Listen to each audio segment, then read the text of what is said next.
Bonjour et bienvenue. Aujourd'hui, on va se pencher sur un sentiment assez étrange, un sentiment que beaucoup de gens partagent. On a beau faire des progrès énormes sur des sujets super importants, on a quand même l'impression que les problèmes, eux, ne disparaissent jamais. C'est ce qu'on appelle le paradoxe du progrès. La question qui est vraiment au cœur de notre sujet aujourd'hui, c'est celle-ci. Si on regarde les chiffres, les données, on voit que sur plein d'aspects, le monde va objectivement mieux. Alors pourquoi est-ce qu'on a ce sentiment général, cette impression que tout part à volo? C'est ce mystère qu'on va essayer de percer ensemble. Alors regardons ça de plus près. D'un côté, on a la réalité des faits. Les données nous montrent des progrès incroyables. La pauvreté extrême a chuté, l'alphabétisation a explosé, la violence a diminué. Et de l'autre côté, on a la perception. Et là, les sondages sont clairs. Une majorité de gens sont plutôt pessimistes. C'est ce décalage, ce fossé entre les faits et le ressenti qui nous intéresse. Bon, alors comment on explique ce grand écart? On entre maintenant dans la première partie de l'explication qui va nous emmener directement à l'intérieur de notre cerveau.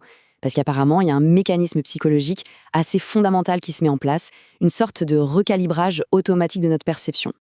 Alors, accrochez-vous, le terme scientifique, c'est le changement de concept induit par la prévalence. Oui, c'est un peu barbare, je sais, mais l'idée derrière est en fait assez simple. En gros, c'est notre tendance, quand quelque chose devient plus rare, à élargir notre définition de cette chose pour y inclure de nouveaux exemples qu'on n'aurait pas considérés avant.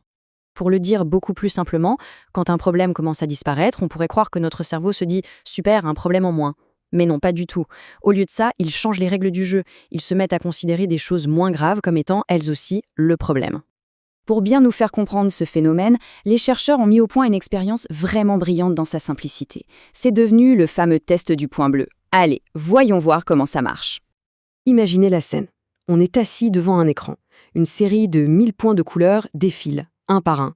La mission est toute simple. Il faut juste dire si chaque point est bleu. Facile a priori. Sauf qu'il y a un piège. Pour la moitié des participants, au fur et à mesure de l'expérience, les chercheurs vont, tout doucement, diminuer le nombre de points qui sont vraiment, objectivement, bleus. Et c'est là que le résultat devient complètement dingue. Au début de l'expérience, tout le monde est d'accord. Un point violet, ce n'est pas bleu. Logique. Mais à la fin, quand les vrais points bleus se sont fait beaucoup plus rares, les participants se mettent à voir exactement le même point violet et à le classer comme bleu. Leur définition du bleu s'est élargie sans même qu'ils s'en rendent compte. Et ce qui rend ce phénomène encore plus fou, c'est qu'il est quasiment impossible de lutter contre. Les chercheurs ont tout tenté. Ils ont prévenu les participants à l'avance. Ils leur ont même promis de l'argent s'ils restaient cohérents. Rien à faire. Le cerveau recalibre tout seul. C'est un réflexe. D'ailleurs, ça marche aussi dans l'autre sens. Si on se remet à montrer plein de points bleus, la définition redevient plus stricte. Bon, d'accord, ça marche pour des points de couleur. C'est une expérience de labo intéressante. Mais la vraie question, c'est est-ce que ce mécanisme s'applique aussi à des jugements qui comptent vraiment dans la vie de tous les jours? Est-ce qu'on passe aussi facilement des points au danger? Eh bien oui, les chercheurs ont refait l'expérience, mais avec des choses plus complexes. Par exemple, en montrant de moins en moins de visages vraiment menaçants, ils ont observé que les gens commençaient à trouver que des visages neutres avaient l'air menaçants. Pareil avec l'éthique.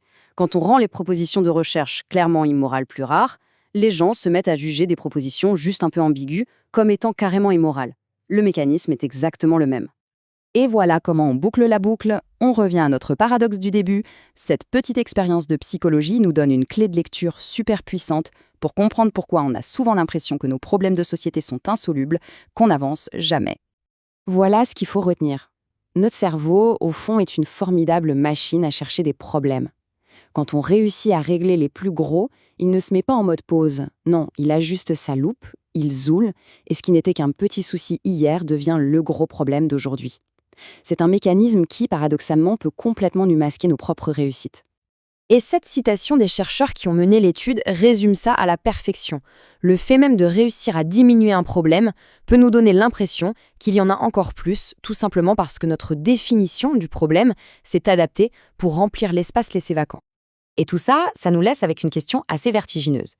Si on est en quelque sorte programmé pour déplacer constamment la ligne d'arrivée, pour trouver des soucis, même là où il y en a de moins en moins, comment est-ce qu'on peut faire, en tant qu'individu et en tant que société, pour prendre un peu de recul et juste apprécier le chemin parcouru? C'est une vraie question à méditer.